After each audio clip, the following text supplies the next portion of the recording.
garde-le comme un trésor. Shalom, shalom peuple de Dieu, que la grâce et la faveur de Dieu soient avec vous. Je suis le prophète Sauvé, leader de la mission Parole Vivante.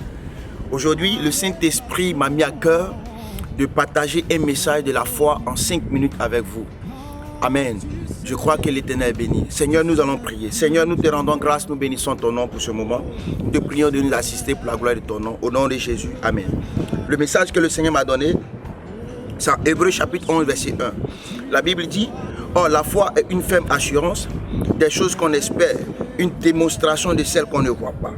Pour l'avoir possédé, les anciens ont obtenu un témoignage favorable. » Amen. Bien-aimés dans le Seigneur, les 66 livres de la Bible ont été rédigés et écrits par l'œuvre de la foi. Quand nous prenons Hébreux chapitre 11, verset 1, la Bible dit, « Or, la foi est une ferme assurance des choses qu'on espère et une démonstration de celles qu'on ne voit pas. » Il dit, pour l'avoir possédé, les anciens ont obtenu un témoignage favorable. En vérité, mon frère, toi qui m'écoutes, toi qui m'entends, je vais t'inviter aujourd'hui à comprendre que le domaine dans lequel nous sommes, la vie dans laquelle nous sommes actuellement, cette vie spirituelle ne fonctionne que par la foi. Si tu as envie d'expérimenter un certain niveau avec le Seigneur, laisse-moi te dire que c'est ta foi qui te nourrira. Les anciens, qui sont les anciens? C'est Abraham. Qui sont les anciens? C'est Moïse. Qui sont les anciens? C'est Josué, c'est Noé. Écoute-moi, la Bible dit c'est œuvres, Élie dont nous parlons. Il a manifesté sa foi et Dieu l'a exaucé. Écoute-moi mon frère, je ne sais pas dans quelles conditions tu es, mais je vais te dire aujourd'hui, par la foi, les choses sont encore possibles. Dieu est capable de rendre ça possible. Je ne sais pas dans quel bord d'activité tu te trouves, mais je te vois en train de pleurer. Je ne sais pas dans quel bord d'activité tu te trouves, mais je te vois en train d'abandonner. Non, n'abandonne pas. Ce n'est pas le moment d'abandonner l'église. Ce n'est pas le moment d'abandonner les chrétiens. Ce n'est pas le moment de jeter les ponts. Parce qu'on est un Dieu des cas impossibles. On est un Dieu qui change les choses. On est un Dieu de la dernière heure. Et je crois que la manifestation de ta foi, c'est quoi? Écoute-moi, il y a une manière de démontrer la foi d'un certain niveau. Et ce niveau-là, c'est ce que je vais t'expliquer. Écoute, tu veux réaliser une chose. La chose que tu veux réaliser dans ton cœur, dans ton âme, tu dois l'accepter.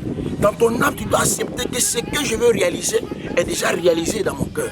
Dans mon cœur, là, je l'ai accepté. J'ai accepté de voir que mes activités ont prospéré. J'accepte de voir que mon entreprise est sortie de terre. J'accepte de voir que mes affaires ont commencé à monter.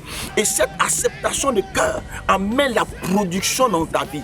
Et voilà pourquoi Abraham n'a pas échoué. Parce que malgré la promesse qui a duré pendant 25 ans, Abraham avait accepté ça dans son cœur. Et la Bible dit, il a produit ce qu'on appelle Isaac.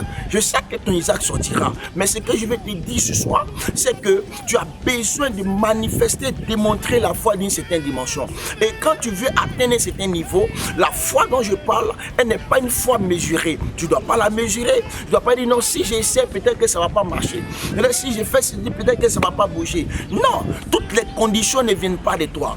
Toutes les conditions ne viennent pas d'un homme. Les conditions que tu mets là, ce n'est pas toi qui les gères. Lui qui gère la bonne condition, c'est Jésus-Christ. La Bible dit que ton oui soit oui. C'est-à-dire que quand tu as dit oui, j'ai accepté, ce oui-là doit te pousser à manifester la chose. Écoute-moi, tu ne veux pas vouloir construire une maison et puis ne pas croire que tu ne peux pas. Tu dois croire. Malgré tout, tu dois croire. Là où il n'y a plus d'espoir, la Bible dit aux hommes, c'est l'impossible, mais à Dieu, tout est possible. Même si tu pensais que la société dans laquelle tu te trouves, la chose ne pouvait pas être une société qui va t'embaucher, par ta foi, les choses peuvent revenir.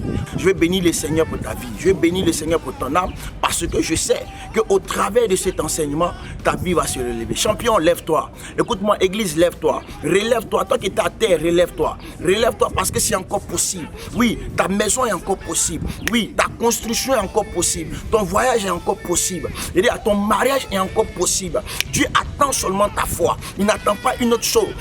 Ton mari peut revenir par ta démonstration de foi. Écoute-moi, ton voyage à tes visas sont encore possibles par ta démonstration de foi. Tu n'as pas besoin de couler les larmes. Tu n'as pas besoin de pleurer. Il dit manifeste la foi. Lève-toi, va à l'ambassade. Ne t'assieds pas dans ta position. Ne pleure pas si ton sort. Relève-toi, Église. La Bible dit en Ésaïe 60, verset 1, il dit lève-toi et sois éclairé. Tu as besoin de te lever. Tu n'as pas besoin de rester dans des conditions pour croire que c'est fini. Celui qui t'a dit que c'était fini, je viens de la part de Dieu en tant que prophète pour te dire que c'est encore possible. C'est encore possible de te relever, c'est encore possible de manger le lait et le miel. C'est encore possible de toucher le sommet. C'est encore possible. Ce qui était impossible est mort, mais ce qui est possible maintenant vit. Et c'est Jésus de Nazareth. Que l'Éternel te bénisse et que la grâce de Dieu soit avec toi. Je compte sur la présence de Dieu dans ta vie et je sais qu'avec le Saint-Esprit, tu pourras atteindre le sommet.